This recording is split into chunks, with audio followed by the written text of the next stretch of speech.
25% de descuento en lentes completos. Y si son multifocales, 2 por 1 en los cristales. Compras un par y te llevas otro de regalo. Acércate a cualquiera de las 8 sucursales y disfruta de esta promo increíble en la óptica Estela Hinchuk. Recién estaban hablando del tema de las sociedades anónimas, pero claro, fue una ley que no solo remitía al tema de la conformación de empresas para comprar o vender tierra, Transparencia. claro, Sí. tenía un objetivo Tenía un objetivo de ulterior. transparencia Sí, sí. muy positivo para mí. Los Y eso últimos lo años tomo que ahora lo para ves. pasar al siguiente tema, porque vamos a estar conversando con el titular de la Secretaría Nacional de la Lucha contra el Lavado de Activos, Jorge Chediak. Lo tenemos presente vía Zoom. ¿Cómo le va? Muy bien, gracias. Y como siempre, un gusto estar con ustedes, Victoria. No, por favor, disculpe que lo hicimos esperar un poquito del otro lado, pero usted sabe cómo funciona esto. Sí, los debates a veces se toman temperatura hacia el final. Bueno, ¿cuál es la temperatura? Se lo pregunto así, que tiene el tema de las fiscalías especializadas, el lavado de activos, en esta circunstancia, en este contexto.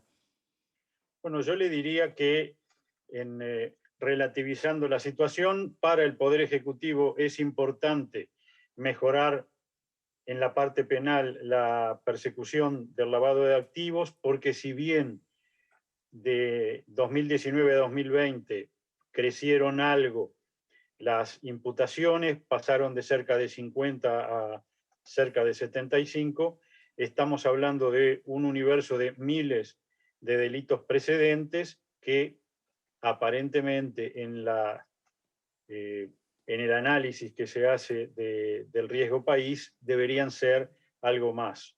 Por ende, estamos en una situación de consenso del diagnóstico entre la Fiscalía General de la Nación, dado que él creo que el primero que públicamente señaló el año pasado que había pocas imputaciones por lavado de activos fue el fiscal de corte, Sí. y lo mismo pensamos el Ministerio del Interior, el Poder Ejecutivo y la Secretaría Nacional Antilavado. Lo que Bien. hemos tenido es en este consenso de diagnóstico del problema, hemos tenido alguna diferencia en cuál sería el remedio Claro, para este ahí problema. está. ¿Es un tema de más fiscalías especializadas o es un tema de seguir profundizando en las leyes de control, ¿no? El secreto bancario, por ejemplo. O hasta dónde como instrumento o herramienta la inclusión financiera sumaba o no necesariamente.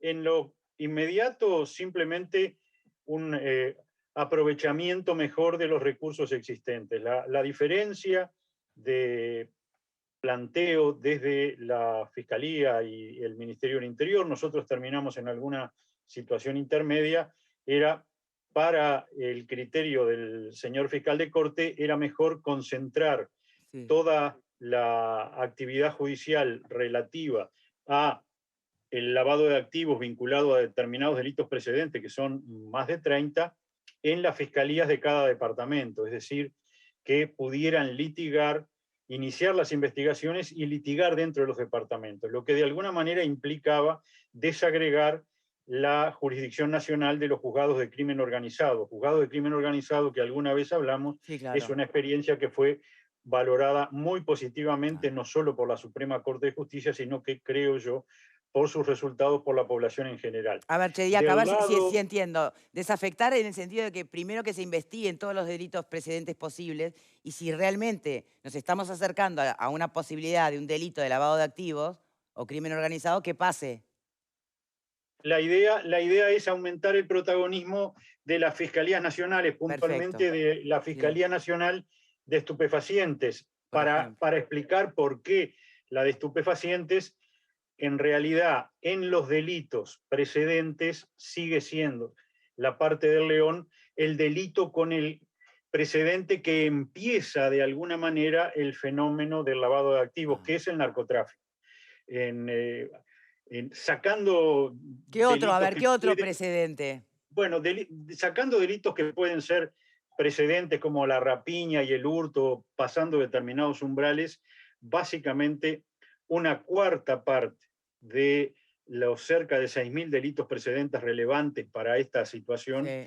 son vinculados al narcotráfico. O sea que es la parte del león, sigue siendo por tradición y por realidad actual, sigue siendo el delito más importante que provee fondos ilícitos que luego se pretenden ingresar a la corriente comercial normal, disfrazando, tapando, escondiendo, poniendo velos a su origen ilícito. Por eso la concentración en la Fiscalía Especializada en Estupefacientes. Y por supuesto, relevar que no hay la menor desconfianza ni de la Secretaría Nacional, ni menos del Poder Ejecutivo, en la idoneidad, la capacidad técnica de los fiscales departamentales del interior de la República. Lo que tenemos es la clara percepción de la complejidad que puede tener, porque en los casos importantes la tiene y superlativamente, la investigación del origen del dinero, lo que le llamamos el rastreo del origen del dinero hasta su real inicio ilícito, porque cuando hay organizaciones detrás de estos delitos, hay incluso, obviamente, profesionales, contadores, abogados, escribanos, que trabajan para las mismas, no para el delito precedente, sino para esconder ese origen ilícito. Pero entonces, por eso, ¿qué termina las pocas imputaciones para casos de lavado de activos? ¿Termina en el testaferro, en el de la boca de pasta base? ¿Dónde termina? Nunca en el dueño del negocio.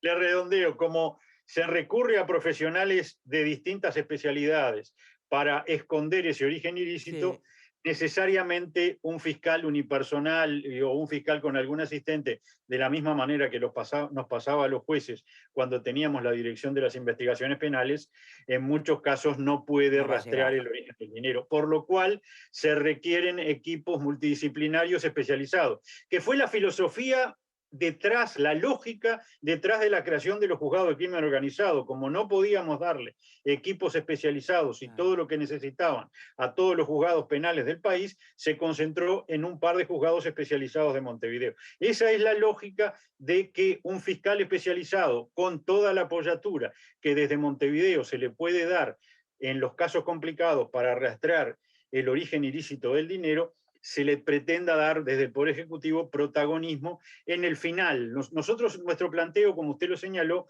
fue un poco balancear las dos visiones. Decir, bueno, sí es cierto que la inmediatez temporal y la inmediatez regional del fiscal departamental le permite, lo pone en las inmejorables condiciones para iniciar las investigaciones, para recabar las primeras evidencias. Y luego, cuando se acerca a la posibilidad de una imputación, allí remitir el expediente a la Fiscalía Especializada de Montevideo. Ese fue nuestro planteo y fue recogido por el Ministerio del Interior y por el Poder Ejecutivo todo. No cuenta con el aval de la Fiscalía de Cortes. Permítame, Chediak, le van a hacer algunas preguntas, ¿sí? Pepe Sena. Sí, doctor, buenas tardes. Corríjame si me equivoco en el planteo. Por lo que usted acaba de decir, todos sabemos de dónde provienen esos dineros no legales, básicamente en su gran mayoría del narcotráfico. Ahora, ¿cómo ingresan precisamente a ser dineros legales que ingresan al flujo financiero de la actividad normal? ¿Dónde se lavan? ¿En qué tipo de negocios se lavan? Bueno, por supuesto, se lava en una multiplicidad de actividades. Hay sectores particularmente de riesgo de forma tradicional, como lo son todo lo vinculado a los negocios inmobiliarios. Todo tipo de operación inmobiliaria vinculada a inmuebles de lujo, a veces hasta inmuebles que no son de lujo, porque se hace pitufeo, se hace compras de bajo monto, para aparentar menos, a tierras, apartamentos.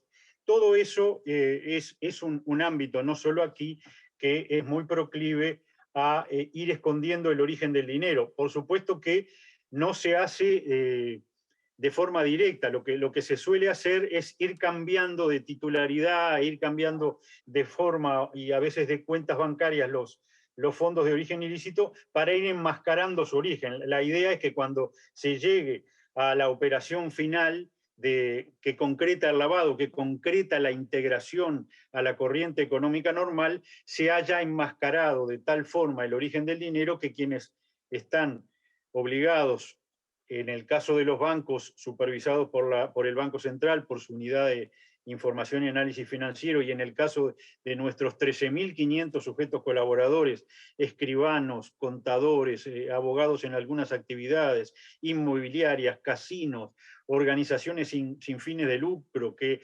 para aterrizar un poco son las iglesias, los partidos políticos, los clubes deportivos, los sindicatos. Bueno, allí cuando llega a quienes tienen que hacer los controles, la idea de quienes están en esta actividad ilícita es que esté lo suficientemente enmascarado el origen ilícito para que los controles no detecten la ilicitud original. Y nuestra prédica, nuestra labor preventiva y docente es tener la mayor colaboración de parte de esos 13.500 sujetos que la ley se llama obligados y a nosotros nos gusta llamar colaboradores, tenerlos lo más capacitados posible y darles las guías que permitan investigar de la mejor manera posible el origen de los fondos, que obviamente y por supuesto en la gran mayoría de las operaciones son de origen lícito.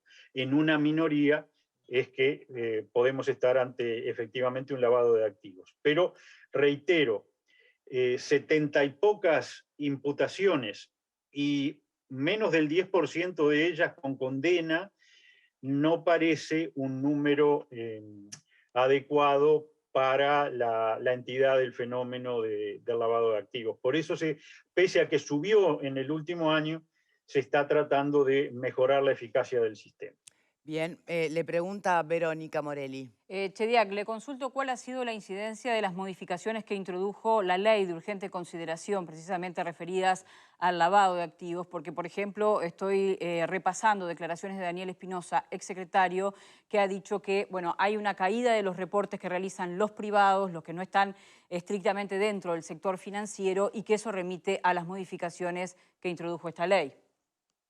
Bien, buenas tardes. Sí, es cierto que mi antecesor ha señalado alguna hipótesis en ese sentido. Hizo lo propio el año pasado en su memoria anual el equipo técnico del Banco Central, su unidad de información y análisis financiero, y también es notorio que tuvimos una visión no coincidente desde la Secretaría Nacional, no yo en lo personal, sino nuestro Observatorio de Análisis Estratégico, que está conformado por técnicos, que hicieron los cruzamientos de datos pertinentes, y nosotros lo que hemos señalado es el fenómeno de la baja en el sector no financiero de los reportes de operaciones sospechosas, que no son denuncias penales, le paso el aviso, no son denuncias penales, son alertas a la actividad, a la autoridad administrativa, básicamente al Banco Central, en el sentido de la existencia de operaciones inusuales y de clientes riesgosos, que requiere además llenar todo un formulario muy detallado explicando las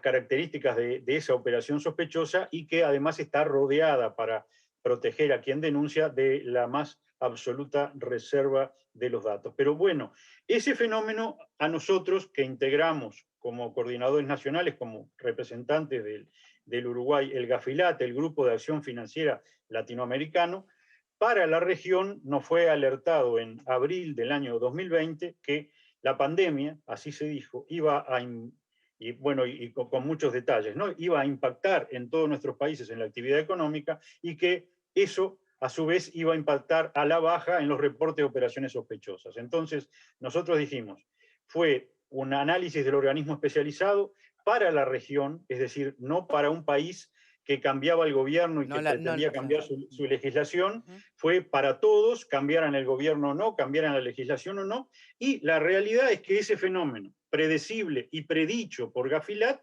fue realmente un acierto de predicción, porque la realidad, no solo en nuestro país, sino hasta donde sabemos, en las hermanas repúblicas de esta región, se comportó así. En el sector no financiero, los reportes de operaciones sospechosas bajaron. Y además tratamos de afinar los números porque no teníamos una posición a priori.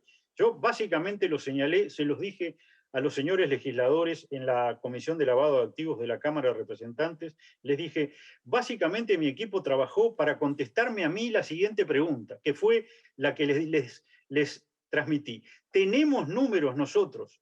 ¿Tenemos elementos en nuestra inteligencia financiera para avalar lo que dice el Banco Central en su hipótesis de que la LUC tuvo alguna incidencia en el año 2020 en el número de reportes de operaciones sospechosas? Y el informe, que lo dejé por supuesto, en la Cámara de Representantes, es que no.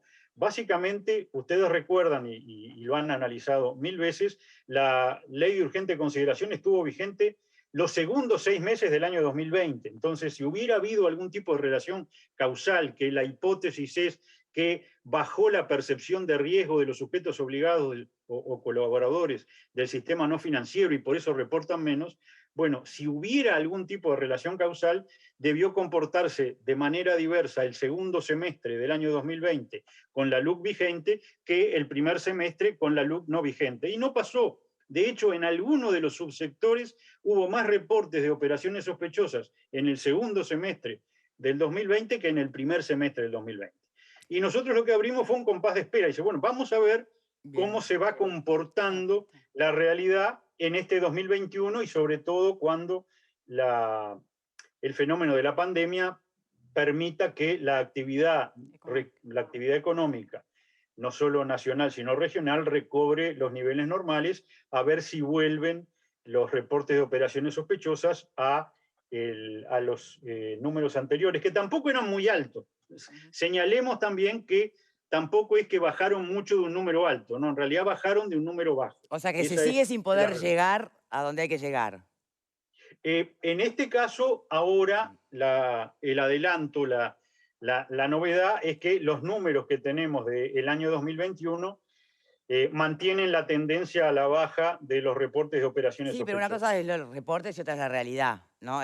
Bueno, lo que nosotros hemos hecho en acuerdo con la unidad de información y análisis financiero, porque las competencias son, a ellos sí es que se le hacen los reportes. Ahora, toda la supervisión del conjunto de los 13.500 sujetos colaboradores la tiene la Secretaría Nacional, que además coordina la política. Lo que hicimos en acuerdo fue tratar de llegar a hacer lo que cuando yo iba a la escuela se llamaba la prueba del 9, para que todos nos quedemos tranquilos. ¿Y cómo se hace para quitarnos a todos la duda de que haya un subreporte, de que se estén reportando un número inferior a las operaciones sospechosas que realmente hay?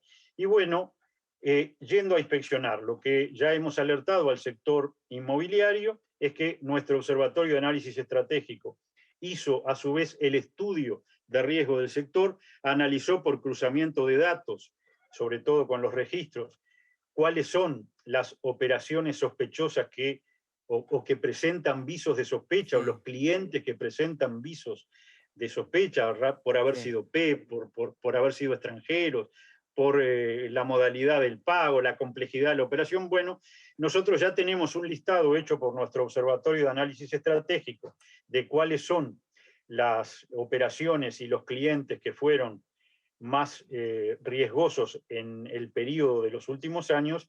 Tenemos los nombres de los escribanos, de las inmobiliarias, de quienes participaron. Pero nada demostrado todavía, simplemente habla de reportes, ¿no? Ahora los vamos a inspeccionar. ¿Para qué? Para inspeccionar puntualmente, o sea, inspeccionar quirúrgicamente, no inspeccionar a todo el sector, no, inspeccionar a quienes puntualmente intervinieron en la cadena negocial de ese negocio que presenta aviso. Pero el problema está en los que reportaron. El problema es inspeccionar al que reportó o inspeccionar al que no reportó, porque en realidad... Nosotros no sabemos... Bueno, justamente. Vamos a por qué es la prueba del 9. Nosotros en este momento no sabemos si reportaron o no. Básicamente, además, porque esta reserva para cuidar, para que no sufra daños alguien que hace una alerta de este tipo de operaciones, que puede ser además estar alertando de la existencia de algún grupo criminal organizado. Bueno, esa información de quién ha hecho los reportes, quién intervino y cuál es el contenido del reporte, solo la conoce el Banco Central, solo en realidad no el Banco Central. Bueno, y un escribano le tiene que preguntar a su cliente todas las preguntas del formulario. Bueno, o sea, también está enterado el cliente. Nosotros ahora vamos a ir, habiendo hecho nuestro análisis de cuáles fueron las operaciones sospechosas o los clientes riesgosos, vamos a ir a visitar personalmente, in situ, nuestros equipos inspectivos a esos escribanos, a esas inmobiliarias, para ver qué tipo de diligencia hicieron, si hicieron la diligencia correspondía. intensificada que corresponde, si preguntaron todo lo que había que preguntar, si pidieron toda la documentación del origen del dinero y el beneficiario final que debían hacer porque esa operación es riesgosa, y allí podremos ver si cumplieron con la debida diligencia y si aquellas operaciones riesgosas que debieron haber sido reportadas efectivamente lo fueron o no. Esa es la prueba del 9, saber si lo que nosotros hoy ya analizamos como sospechoso fue bien analizado por los profesionales intervinientes y si esa debida diligencia que les debía dar un perfil de riesgo determinó que hicieran el reporte de operación sospechosa o no. Bien. Imagino que para los que son colaboradores, como a usted les gusta llamar, la sensación debe ser pesada en la espalda, ¿no? Porque en definitiva tienen que hacer el trabajo que debería hacer el Estado. En realidad esto está diseñado, usted tiene razón y No, esa no, yo estoy división de preguntando, yo no tareas, estoy diciendo nada. no, pero tiene razón en la descripción, es así. La división de tareas, y nosotros lo hemos dicho, sobre todo para no inflar el pecho cuando algo sale bien, es que el trabajo lo hacen los sujetos colaboradores. Nosotros lo que Bien, hacemos es la supervisión del trabajo que hacen ellos. ¿está Ahora, bien? no es un diseño nacional, es cómo se diseñó internacionalmente toda la política de prevención del lavado de activos. Muy En bien. Uruguay simplemente se repitió el mismo esquema porque así además son las recomendaciones internacionales. Chediak, muchísimas gracias por su tiempo, de verdad. No, el agradecido como siempre soy yo, un gusto. Un placer. Tenemos que hacer una pausa, no dejes para después.